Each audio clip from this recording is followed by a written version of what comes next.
NTSB investigators now say, based on damage to the plane, they consider this to be an accident in terms of their investigation. Now, think about this. A tractor trailer is about 13.5 feet tall.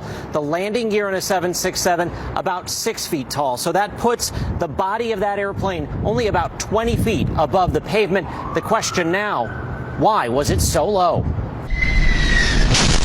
Dramatic video from Sunday. Truck driver Warren Broadley Jr. was on the New Jersey Turnpike when out of nowhere his tractor trailer is hit by a United Airlines 767 about to land at Newark Airport. Watch again in slow motion. Out of the driver's side window you can see part of the plane, then what appears to be the landing gear.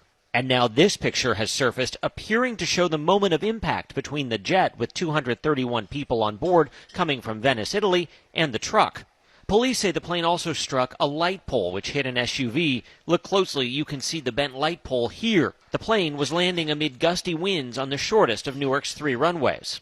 Former NTSB Chair Robert Sumwalt. This runway, as a former airline pilot, I would consider this runway to be relatively short. And so I suspect that the pilots wanted to make sure that they were not landing long. But unfortunately, it appears that they got too low too soon. There were no injuries on board the plane. They felt something over the threshold, and there's a hole in the side of the airplane. United has removed the flight crew from duty and is pledging a thorough investigation as the NTSB has launched its own probe. Transportation Secretary Sean Duffy. This is unacceptable.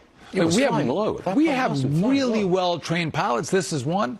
This should never happen in America. Runway 29 butts up to the turnpike, making scenes like this of airliners descending relatively low over passing traffic, not an unusual sight.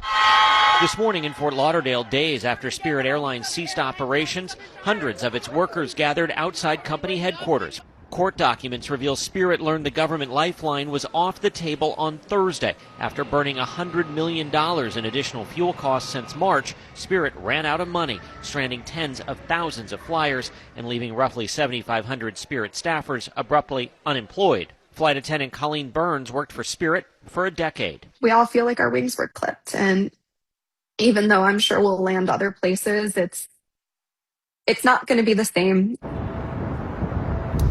The Department of Transportation says airlines have helped bring home nearly 100,000 stranded Spirit flyers since Saturday. But just this morning at the Fort Lauderdale airport, we watched as a woman came in with bags in her hands thinking she was going to get on her Spirit flight, a flight that's never taking off. Tony. All right, Chris, thank you very much.